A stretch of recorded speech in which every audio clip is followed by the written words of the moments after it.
all. Hope you all are very good. Today, students, we are going to start our 7th chapter of class 5th, which is about soil. So, student, today we have to discuss one of our natural and a very important resource, which is soil. How does the soil omission take place? What are the different types of soil? What are the uses of soil? That all we have to discuss today.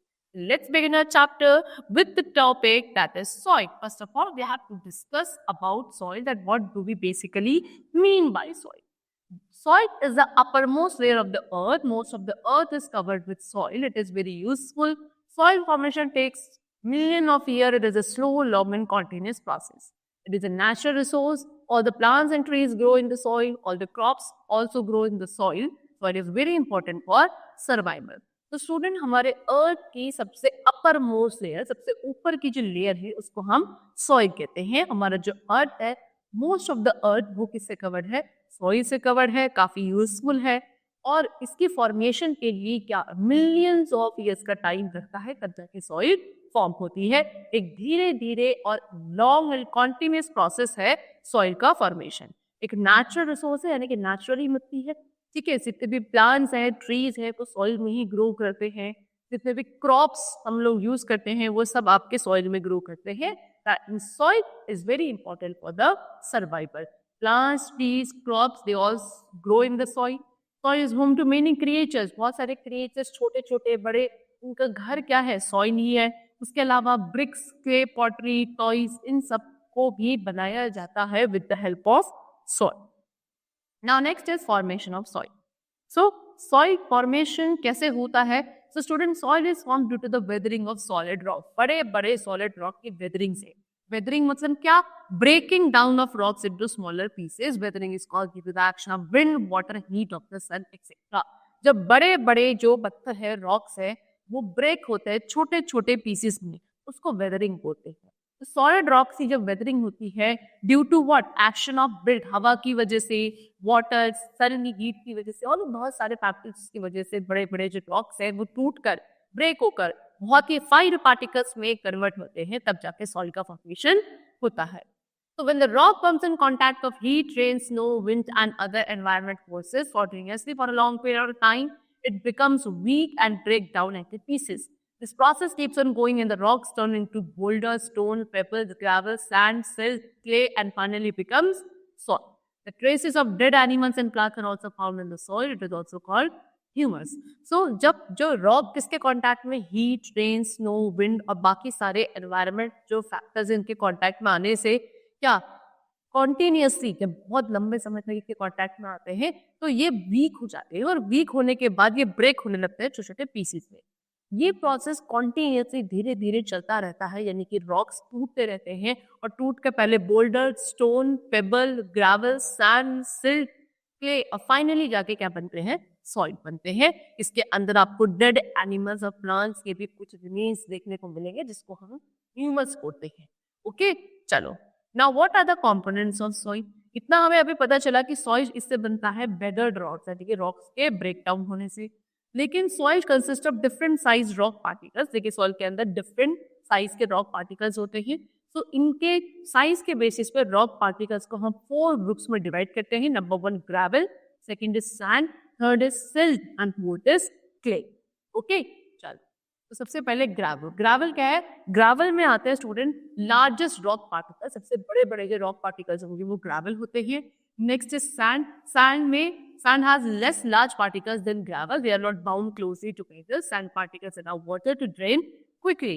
तो sand के अंदर gravel के comparison में थोड़े से छोटे particles होते हैं, ठीक है, और वो क्या बहुत क्लोजली बाउंडेड नहीं होते, यानी कि इसमें आप इजिली पानी जो होता है बहुत क्विकली ड्रेन कर जाता है. Next is silt. सिल्ट में स्मॉल रॉक पार्टिकल्स होते हैं, सैंड के कंपैरिजन में और छोटे पार्टिकल्स होते हैं और ये थोड़ा स्मूथ टेक्सचर का होता है as compared to sand. Next is clay. Clay में सबसे small है, सबसे छोटे छोटे rock particles होंगे and there is very little air in clay but it can contain water. बहुत कम एयर रहती है क्ले के पार्टिकल्स के बीच में, लेकिन ये पानी को काफी लंबे समय तक क्या कर लेता है? होल्ड कर लेता है. सॉइल के अंदर student humus, air and water भी प्रेजेंट होता है. ह्यूमस मैंने अभी आपको बताया था, इट इज डेड और decaying remain of plants and animal. Okay, it makes the soil suitable for growing plants. Water and soil are present in the space between soil particles. Humus क्या है? जो plants and dead plants और animals का remain रह जाता है, decaying particles रह जाते हैं, उससे soil का formation होता है, उसको हम humus कहते हैं. ओके, और ह्यूमस सॉइल को फर्टाइल बनाता है, सूटेबल बनाता है कि आप इसमें एक अच्छी क्वालिटी के क्रॉप्स को ग्रो कर सकते हैं या प्लांट्स या ट्रीज को. ठीक है, उसके साथ साथ water and soil are also present. Water और क्या सॉइल भी आपके प्रेजेंट होती है. सॉइल पार्टिकल्स के बीच पे स्पेस होता है. So this is gravel, this is sand, this is silt and this is clay. ठीक है, now we are having layers of soil. अब सॉइल के डिफरेंट लेयर्स हैं, इनको हम हॉरिजन्स कहते हैं. ओके, चलो, सॉइल में कितने हॉरिजन्स हैं? 3 हॉरिजन्स आते हैं. A horizon, B horizon and C horizon. ठीक है, चलो, ए हॉरिजन. ए हॉरिजन क्या है? ए हॉरिजन को हम टॉप सॉइल भी बोलते हैं. टॉप मोस्ट लेयर जो होती है वो एक हॉरिजन बनाती है. इसमें ह्यूमस और मिनरल सबसे ज्यादा प्रेजेंट होता है. सॉफ्ट एंड पोरस होती है, ज्यादा पानी होल्ड कर पाती है. And it is a home of many living organism. बहुत सारी लिविंग ऑर्गेनिज्म का घर है आपकी टॉप सॉइल, है ना. उसके साथ साथ जो रूट्स होती हैं प्लांट्स के, वो भी किसी सॉइल के लेयर में होती हैं. नेक्स्ट इज बी हॉरिजन, जिसको हम सब सॉइल कहते हैं. टॉप सॉइल के जस्ट नीचे वाली जो लेयर है इसको हम बी हॉरिजन या सब सॉइल कहते हैं. ये आपकी हार्ड होती है और ज्यादा कॉम्पैक्ट होती है as compare to top soil. ठीक है, ह्यूमस की क्वांटिटी कम होती है इस लेयर में, लेकिन मिनरल्स बहुत अच्छे खासे होते हैं बी हॉरिजन के अंदर. नेक्स्ट इज सी हॉरिजन, ये आपके सब सॉइल के नीचे होगी. ठीक है, चलो, ये किसकी बनी है? ये छोटे छोटे रॉक्स और क्रैक्स से मिलकर बनी होती है. फिर सी हॉरिजन के नीचे student there is bedrock. C horizon के नीचे क्या होता है? बेड रॉक होता है, काफी हार्ड और सॉलिड रॉक से मिलकर ये बना होता है. Now we come to types of soil. What are the different types of soil? So student, soil को ब्रॉडली हम कितनी 3, number 1 sandy soil, number 2 clayey soil and number 3 is loamy soil. So these are the 3 different types of soil. सबसे पहले sandy soil. Sandy soil contain sand. नाम से समझ में आ रहा है सैंडी सॉइल, यानी कि इसमें क्या होगी? सैंड होगी. Well aerated, which means it is filled up by air because it has large space between the particles. It cannot retain water and is not ideal for crops. It cannot hold the nutrients. तो well aerated soil है, यानी कि इसके अंदर काफी ज्यादा space होता है जो कि किससे? एयर से फिल्ड अप होता है. ठीक है, चलो, फिर उसके साथ एयर से फिल्ड अप है, यानी कि ये वाटर को होल्ड नहीं कर सकती, ये वाली सॉइल रिटेन नहीं कर सकती, यानी कि इसके अंदर हम क्या क्रॉप्स को ग्रो नहीं कर सकते. क्रॉप्स ग्रो करने के लिए it is not an ideal soil. ठीक है, ना ही इसके अंदर ज्यादा न्यूट्रिएंट्स होल्ड कर पाते हैं. Next is clayey soil. Clayey soil आपका सैंड और सिल्ट का मिक्सचर होता है. ठीक है, it can trap very little air in it but it can not hold much water. इसके अंदर भी क्या एयर ट्रैप हो जाती है, लेकिन as compare to sandy soil थोड़ी कम होती है, लेकिन पानी इसके अंदर भी ज्यादा होल्ड नहीं हो पाता है, यानी ये भी एक अच्छी सॉइल नहीं है for the growing of crops. ठीक है, वाटर जो है बहुत इजीली ड्रेन हो जाता है इससे धीरे धीरे, है ना, और इसकी वजह से वाटर लॉगिंग, यानी कि पानी होल्ड नहीं कर पाती है soil. Next is loamy soil. Loamy soil is a mixture. किसका मिक्सचर है? सैंड, सिल्ट और क्ले का इन द राइट प्रपोर्शन. यानी कि सैंड, स्ले और सैंड, सिल्ट एंड क्ले के मिक्सचर से बनती है लोमी सॉइल, और एक एक्यूरेट एंड राइट अमाउंट में प्रेजेंट होते हैं ये तीनों ही चीजें.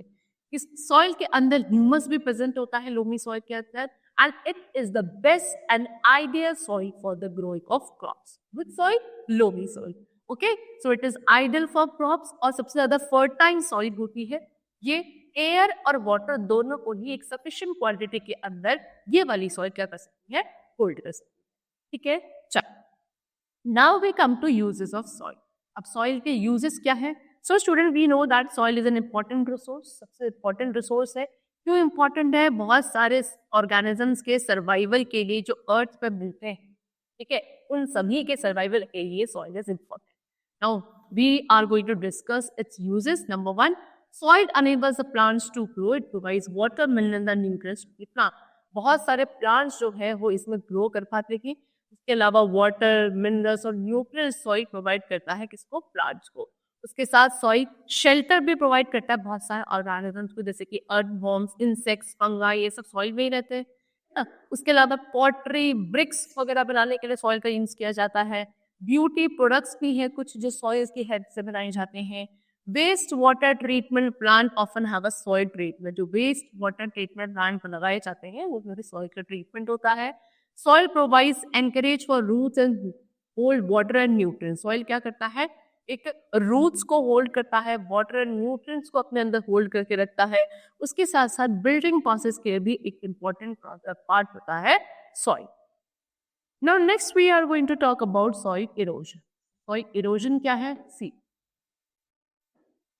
the removal or carrying away of the topmost layer of the soil is known as soil erosion. It is caused due to the action of wind, water, or human activities. Soil gets eroded in the areas more where there are no trees or grass, as plants and grass have roots in the soil. They prevent the soil erosion. So क्या जो हमारी अर्थ में जो top most वाली layer होती है soil की, उसका रिमूव होना या उसका कैरी अवे होना is known as soil erosion. किसकी वजह से होता है ये? जब बहुत ज्यादा तेज हवा चल रही है, पानी का बहाव है, ठीक है, या कोई भी ऐसी ह्यूमन एक्टिविटी जो सॉइल को रिमूव कर देती है, टॉप मोस्ट लेयर जो है सॉइल की सबसे ज्यादा फर्टाइल होती है, उसको हम सॉइल इरोजन कहते हैं। और सबसे ज्यादा सॉइल कहाँ इरोड होती है? ऐसे एरिया में जहाँ ट्रीज नहीं होते या ग्रासेस नहीं होते हैं। एक्चुअल में ट्रीज, ग्रासेस या प्लांट्स की जो रूट्स होती हैं वो सॉइल को अपने अंदर बाइंडेड रखती है, रूट्स, ठीक है, होल्ड करके रखते हैं, जिसकी वजह से सॉइल इरोड नहीं होती, ठीक है। तो जहां ट्रीज या प्लांट्स नहीं होंगे, बहुत कम होंगे, वहां सॉइल का इरोजन सबसे ज्यादा होगा। तो क्या क्या कॉजेज हैं सॉइल इरोजन के? सबसे पहले वाटर, रेन और फ्लड्स, ये सॉइल इरोजन के सबसे मेन रीजन है। When it rains heavily soil is washed away with the flow of water. जब बहुत ज्यादा रेन होता है और तेज बारिश होती है तो सॉइल पानी के बहाव से, रेन वाटर के बहाव से, प्रेशर से फ्लो अवे हो जाती है, ठीक है। या फिर ऐसी जगह जहां लैंड बेयर है, यानी कि जहां कोई भी आप क्या नहीं करते हो, क्रॉप प्रोडक्शन ट्रीज नहीं होते हैं, वहां जो हवा है, विंड है, it remove the soil from one place to the other which results in the soil erosion. तो वहां विंड क्या करके सॉइल को एक जगह से दूसरी जगह रिमूव कर देती है, जिससे सॉइल इरोजन होता है। नेक्स्ट है ओवर ग्रेजिंग ऑफ एनिमल, ठीक है। जब एनिमल्स ओवर ग्रेजिंग कर लेते हैं, ज्यादा कहीं भी ग्रास की ग्रेजिंग हो जाती है, उससे भी सॉइल का इरोजन होता है। Because cattle graze the grass and make the land bare and loosen the soil. क्योंकि जो कैटल्स होते हैं वो सभी ग्रास को ग्रेज कर देते हैं और उससे लैंड वहां बेयर हो जाती है, खाली हो जाती है, लॉइड्स जो आपकी सॉइल है वो लूज होने लगती है। फिर डिफॉरेस्टेशन भी आपका एक बहुत बड़ा रीजन है सॉइल इरोजन का। Next, excessive plowing of this field loosen the soil and remove the grass cover. This is just in the soil erosion. ठीक है, जब आप बहुत ज्यादा फील्ड की प्लोइंग कर देते हो उससे भी सॉइल लूज हो जाती है, ऊपर से जो ग्रास का कवर है वो रिमूव हो जाता है, जिससे सॉइल इरोजन हो सकता है। Soil erosion is not good for us and for the environment. It can lead to many problems like famine, landslides, etc. So it is very important to check the soil erosion. तो soil erosion हमारे लिए, हमारे environment के लिए बिल्कुल भी अच्छा नहीं होता है, क्योंकि इससे बहुत सारे नेचुरल डिजास्टर्स या प्रॉब्लम्स हो सकती हैं, जैसे कि आपकी फेमाइन आ सकता है, लैंडस्लाइड्स वगैरह, ठीक है। तो we should always check the soil erosion, okay. Now next is soil conservation. So the to protect the soil from degradation is called soil conservation. Soil को प्रोटेक्ट करना, इससे उसके डिग्रेडेशन से, उसको हम सॉइल कंजर्वेशन कहते हैं। हम सॉइल को कंजर्व कर सकते हैं bye planting more and more trees where ever possible. जहां भी पॉसिबल हो, ज्यादा से ज्यादा प्लांट्स एंड ट्रीज को लगाकर हम सॉइल को सबसे बेस्ट तरीके से कंजर्व कर सकते हैं।